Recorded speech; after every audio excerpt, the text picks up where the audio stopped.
Happy New Year and welcome to 2024.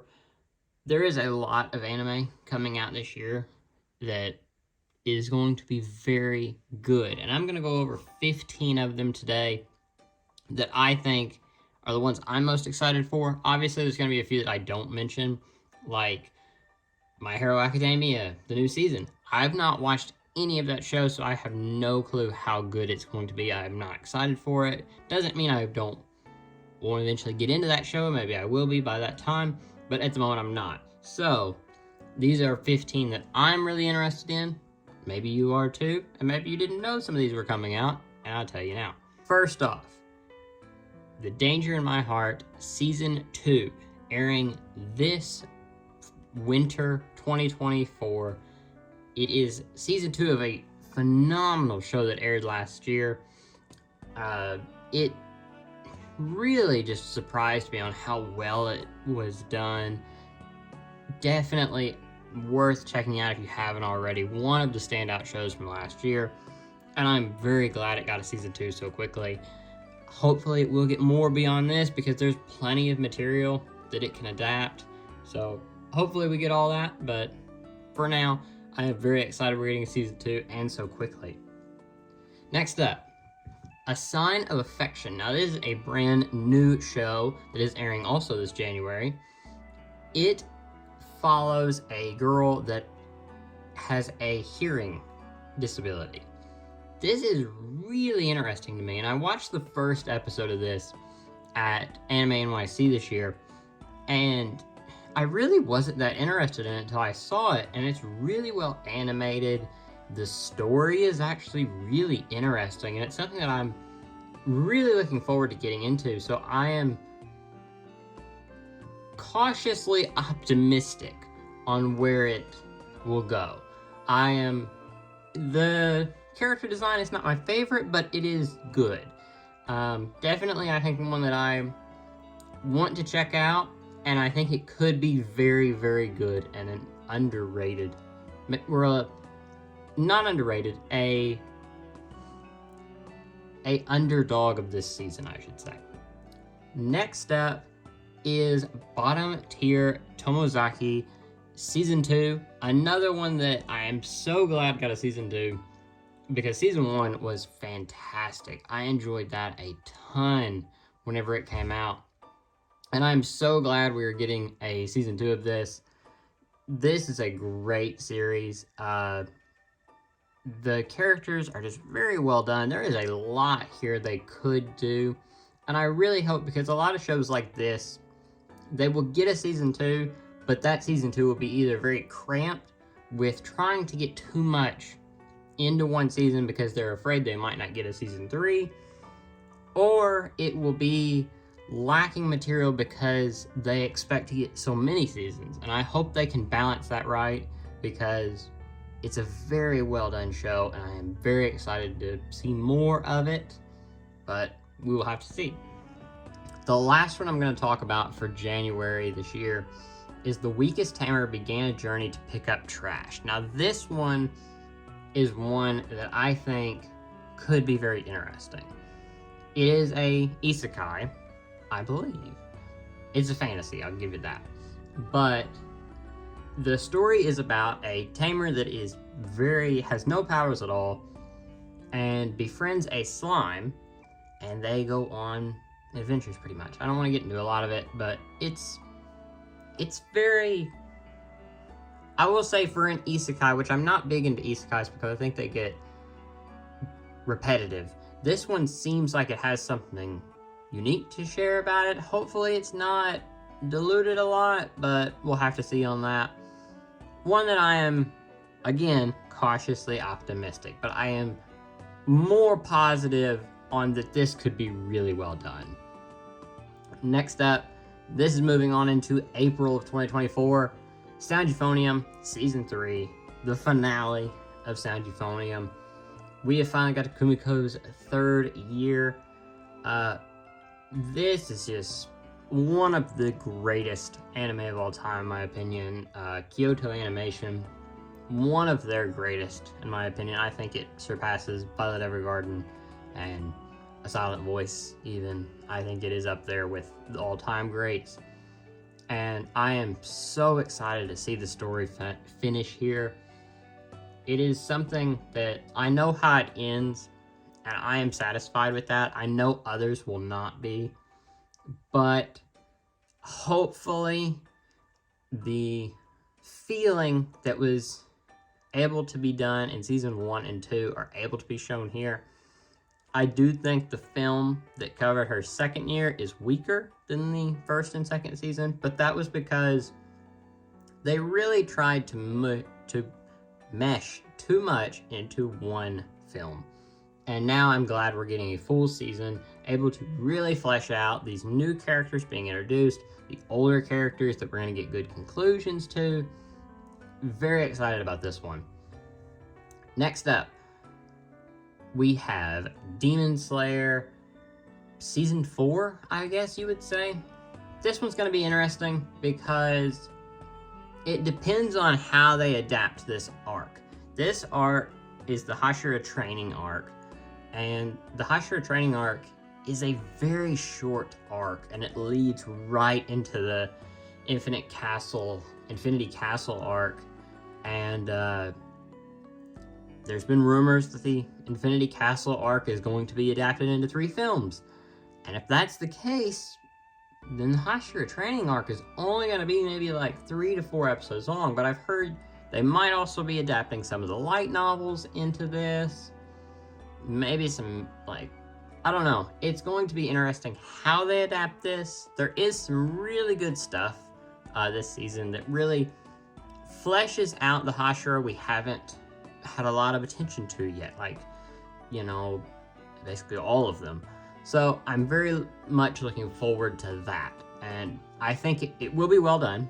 It will definitely be well done, but depending on how they do it and how long they make us wait for the films or whatever is included in season 5 or whatever, the movies, whatever it is, that will really depend on how this season goes. And I think it will be well done, but only time will tell. Next up, Laid Back Camp Season 3. Season 2 of Laid Back Camp was really well done in my opinion, but I loved Laid Back Camp the movie. One of my favorites, just films to sit down and enjoy. But if you've seen the film, you know this will take place before that.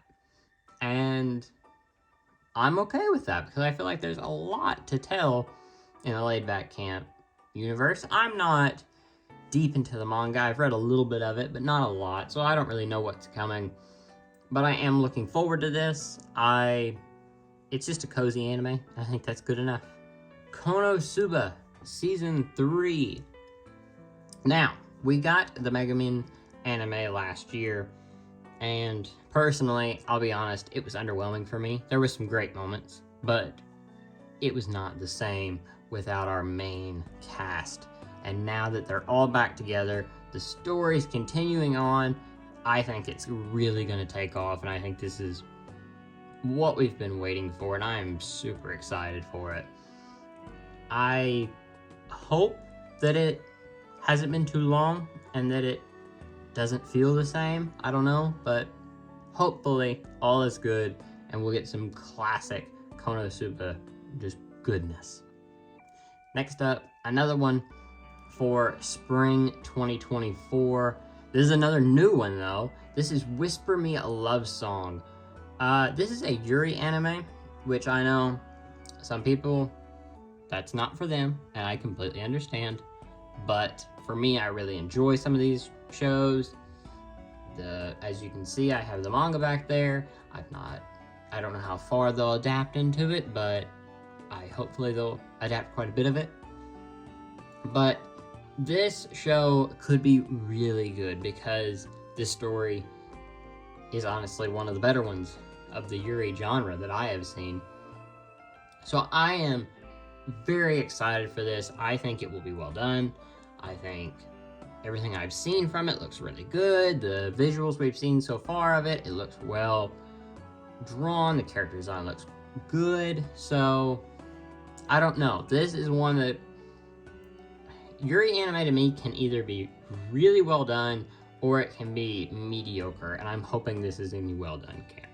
Next up, one more new one coming, and this one I think is in summer of 2023, and that is Studio Apartment, Good Lighting, Angel Included. This one is one that I have read a little bit of, and then I saw that it was getting an anime adaptation, so I held off on reading any more. But it is just a cozy little anime, and it is a cozy series that I think will be really good. Now, is it going to be for everybody? No, it's not. It's one of those. It's just a basic one that not everybody will mesh with, but I think it will be a very good anime. Think like The Girl I Like Forgot Her Glasses. I think it'll be on that level of not great, but good. And I'm hoping for that. If it can hit that, then I'll be satisfied. Everything else from this point on, we know it is coming, and most of these we know it's coming in 2024, but we don't know exactly when. And the first of these is Love Live Superstar Season 3.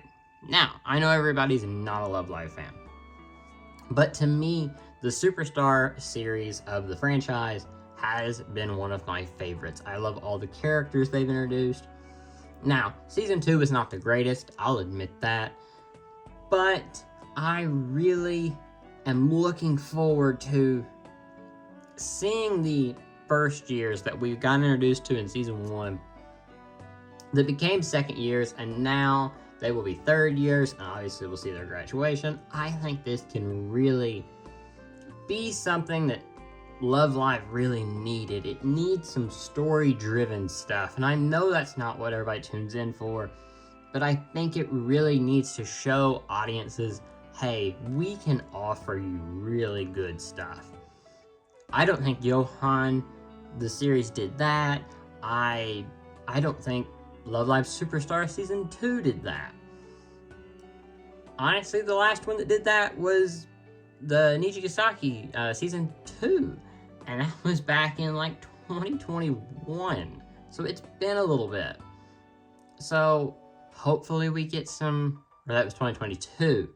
But hopefully this can really revitalize the series that it desperately needs. We have Spy Family Code White. Now, technically, I'm cheating on this one because this one came out in Japan last year. It came out right at Christmas, but we will not be getting it until this year in the United States. And I am super excited for this. I have heard nothing but great things from this film. I love the franchise. Just super excited about this film. Nothing more to say really on this one. Just, it's Spy Family. We know Spy Family's good. Moving on. The same can be said about these next two, which technically I'm combining them into one, so this is technically 16 things. But The Rascal Does Not Dream of Bunny Girl Senpai movies. This will include The Venturing Out Sister and the second film, which is Knapsack Girl. I love this franchise. We know we're getting more anime past these two films, whether that's an anime series or another film. We don't know. Hopefully it's a series. But these two films, I'm super excited to see. Technically, we've seen one of them in the United States. They aired one of them, The Venturing Out Sister, at Anime Expo, but we have not got them in a full release yet. Hopefully that's this spring and summer, and we can get into the rest of the series. Possibly not till 2025, but we know it's coming. And next up is another one. I'm not quite sure if this is going to come out in 2024 or not, but I'm optimistic that it will, because it has been talked about a lot. It is in production, and hopefully, maybe it probably will not be until a fall 2024 if it is, but that is the new Panty and Stocking from Trigger. Trigger has just blown me away with what they have been able to do. And to take a franchise like this that I think will do something different for them. Like, with Cyberpunk, it was very much a drama. It was doing something very gritty and dark. And with Penny and Stocking, it's anything but. That's all comedy. It's all jokes. And I am hyped to see them try that. And just the goofy, like, chaos of this series, I think works perfectly for the Trigger art style. And I cannot wait to see this because I think it will be an hilarious, just fan favorite if done right. And I'm optimistic they will. Finally, the last one that I am going to talk about today is Oshinoko Season 2. Oshinoko Season 1 was amazing, and nobody really doubts that. Season 2, in my opinion, is getting into some of the better parts of the story. I know everybody's partial to the opening, but I think this is a really good part of it. Now, is it going to be as good as Season 1? Well, the fans will decide for us, probably. But I am optimistic about it, and I think it will be one of the best anime this year. Could it be better than Sad Euphonium or Demon Slayer or, maybe Konosuba? I don't know, but we'll have to wait. I think it's going to be a very tough year for Anime of the Year this year, so we'll have to wait and see. Anyway, that is all the anime I'm looking forward to that's been already announced, obviously. There will be stuff that we didn't see coming. Nobody ever saw Bocchi the Rock coming. Nobody saw that coming. I was more excited for Slow Loop, and Bocchi the Rock was in that, but nobody saw Bocchi the Rock coming. So obviously there will be some that hasn't been announced for fall and so on that will also be very good and will blow us away. But we don't know about that yet. So until then, this is my 2024 anime looking forward to. And I hope you enjoyed it. Subscribe for more, and hopefully we can talk about this for all of 2024. Until then, see you later.